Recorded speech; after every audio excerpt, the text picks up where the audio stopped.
पिता की सीख। रश्मि का विवाह जगन्नाथ जी ने बहुत ही भव्य तरीके से किया था।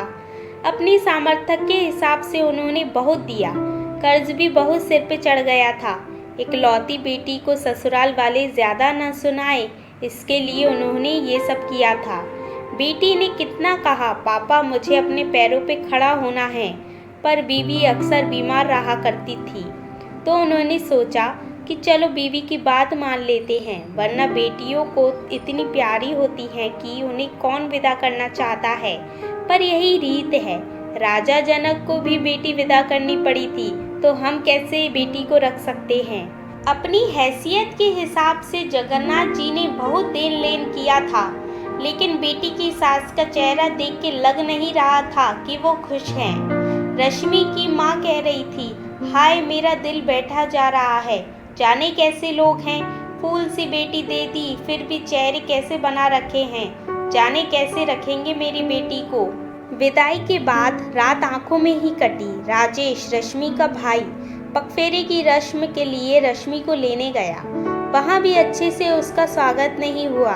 राजेश को कुछ सही नहीं लगा। अब रश्मि मायके में थी, अपने घर में, जिसमें उसने पहली बार आँख खोली, चलना सीखी, सपने देखे।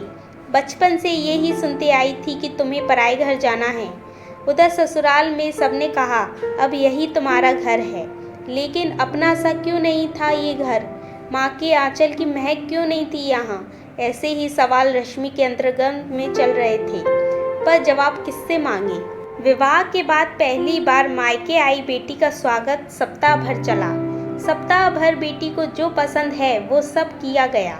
वापस ससुराल जाते समय पिता ने बेटी को एक अति सुगंधित अगरबत्ती का पुड़ा दिया और कहा कि बेटी, तुम जब ससुराल में पूजा करोगी तब यह अगरबत्ती जरूर जलाना। माँ ने मंद स्वर में कहा, बिटिया प्रथम बार मायके से ससुराल जा रही है, तो भला कोई अगरबत्ती जैसी चीज देता है। पिता ने झट से जेब में हाथ डाला और जेब में जितने भी रुपए थे वो सब बेटी को दे दिए। जगन्नाथ जी ने और उनकी पत्नी ने महसूस किया था कि बेटी के चेहरे पे जो रौनक थी वो अब गायब थी। वो एक ही रात में पराई हो चुकी थी, वरना वो एक बर्थडे पार्टी में जाती तो पूरी रामायण सुना देती। आज तो ससुराल से आई है, फिर भी कुछ नहीं कहा। समझ तो दोनों लोग रहे थे, पर एक दूसरे से नजरें चुरा रहे थे। ससुराल में पहुंचते ही सासू माँ ने बहू का बैग टटोला और पूछा कि तुम्हारे माँ बाप ने विदाई में क्या दिया।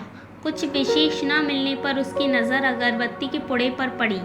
क्रोधवंश सासू माँ ने मुंह बनाकर बहू को बोला कि कल पूजा में यह अगरबत्ती लगा लेना। सुबह जब बेटी पूजा करने बैठी, अगरबत्ती का पुड़ा खोला तो उसमें से एक चिट्ठी निकली। लिखा था, बेटी यह अगरबत्ती स्वयं जलती है, मगर संपूर्ण घर को सुगंधित कर देती है। इतना ही नहीं, आजू बाजू के पूरे वातावरण को भी अपनी महक से सुगंधित एवं प्रफुल्लित कर देती है। हो सकता है कि तुम कभी पति से कुछ समय के लिए रूठ जाओगी, या कभी अपने सास ससुर जी से नाराज हो जाओगी, कभी देवर या नंद से भी रूठोगी, कभी तुम्हें किसी से बात सुननी पड़ जाए, या फिर कभी अड़ोस पड़ोसियों के बर्ताव पर तुम्हारा दिल खट्टा हो जाए। तब तुम मेरी यह भेंट ध्यान में रखना, अगरबत्ती की तरह जलना। जैसे अगरबत्ती स्वयं जलते हुए पूरे घर और संपूर्ण परिसर को सुगंधित और प्रफुल्लित कर ऊर्जा से भरती है, ठीक उसी तरह तुम स्वयं सहन करते हुए ससुराल को अपना मायका समझकर सबको अपने व्यवहार और कर्म से सुगंधित और प्रफुल्लित करना। बेटी चिट्ठी पढ़कर फफक फफक कर रोने लगी। सासू माँ दौड़कर आईं। पति और ससुर जी भी पूजा घर में पहुँचे, जहाँ बहू रो रही थी। अरे हाथ जल गया क्या? पति ने पूछा। क्या हुआ यह तो बताओ, ससुर जी बोले।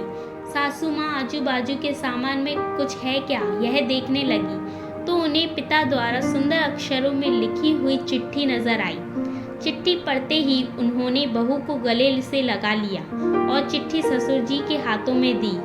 चश्मा न पहने होने की वजह से चिट्ठी बेटे को देकर पढ़ने के लिए कहा। सारी बात समझते ही संपूर्ण घर शांत हो गया। सासू माँ उच्च स्वर में बोली, अरे यह चिट्ठी फ्रेम करानी है, यह मेरी बहू को मिली हुई सबसे अनमोल भेंट है। पूजा घर के बाजू में ही इसका फ्रेम होनी चाहिए, और फिर सदैव वह फ्रेम अपने शब्दों से संपूर्ण घर और अगल बगल के वातावरण को अपने अर्थ में महकाता रहा और अनंत अगरबत्ती का पुड़ा खत्म होने के बावजूद भी उसकी महक परिवार में बनी रही।